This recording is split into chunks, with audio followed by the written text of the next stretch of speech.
ഇന്ന് നമ്മൾ ഒരു പ്രത്യേക ഗെയിമിനെക്കുറിച്ചാണ് സംസാരിക്കുന്നത്. It takes to.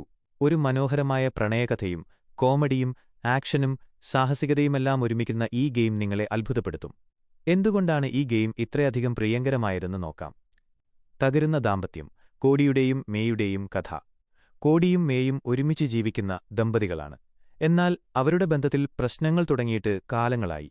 വഴക്കുകളും തർക്കങ്ങളും നിത്യസംഭവമായപ്പോൾ ഒടുവിൽ അവർ വിവാഹമോചനം നേടാൻ തീരുമാനിക്കുന്നു. ഇതൊന്നും ഇഷ്ടപ്പെടാത്ത അവരുടെ മകൾ റോസ് അച്ഛനും അമ്മയും ഒരുമിച്ച് തിരികെ വരണമെന്നാഗ്രഹിച്ച് താനുണ്ടാക്കിയ 2 മൺപാവകളെ ചേർത്തുപിടിച്ച് പ്രാർത്ഥിക്കുന്നു, ദയവായി ഒരുമിച്ചിരിക്കണേ.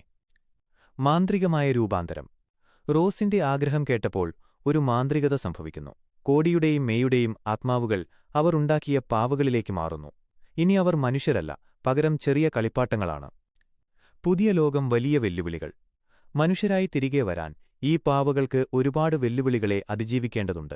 അവരുടെ സ്വന്തം വീടിനുള്ളിലെ ഓരോ നീക്കവും എവറസ്റ്റ് കീഴടക്കുന്നത്രയും വലിയ കാര്യമായി മാറുന്നു. ഒരു വാക്വം ക്ലീനറിൽ കയറുക, ഉപകരണങ്ങളെ നിയന്ത്രിക്കുക, ഒരു പുഴയിലൂടെ കപ്പലോടിക്കുക, കടന്നലുകളെ തോൽപ്പിക്കുക, ഇതെല്ലാം അവർക്ക് ടീംവർക്കിലൂടെ മാത്രമേ സാധിക്കൂ. ഓരോ ചുവടിലും അവർ ഒരുമിച്ച് പ്രവർത്തിക്കണം. ഡോക്ടർ ഹക്കീം, പ്രണയത്തിന്റെ ഗുരു. അവരുടെ ഈ യാത്രയിൽ വഴികാട്ടിയായി എപ്പോഴും ഒരു പുസ്തകമുണ്ട്. ഡോക്ടർ ഹക്കീം, പ്രണയത്തിന്റെ ഗുരു.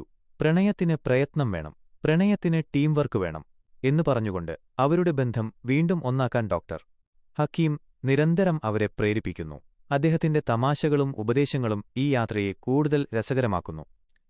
റോസ് ആകാംക്ഷയോടെ കാത്തിരിക്കുകയാണ്, തന്റെ അച്ഛനും അമ്മയും വീണ്ടും ഒന്നാകുമോ എന്ന്.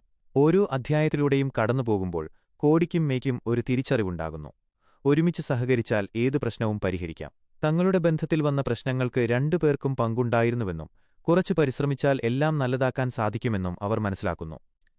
പ്രണയം ഒരുമിച്ചുള്ള വിജയമാണ്. അവസാനം കോഡിയും മേയും മനുഷ്യരായി തിരികെ വരുന്നു. റോസ് സന്തോഷത്തോടെ അവരെ കെട്ടിപ്പിടിക്കുന്നു. അച്ഛനും അമ്മയും വീണ്ടും ഒത്തുചേരുന്നു. ഒന്നും വൈകിയിട്ടില്ലായിരുന്നു. കാരണം ഇറ്റ് ടേക്സ് ടു. നിങ്ങൾ ഈ ഗെയിം കളിച്ചിട്ടുണ്ടോ?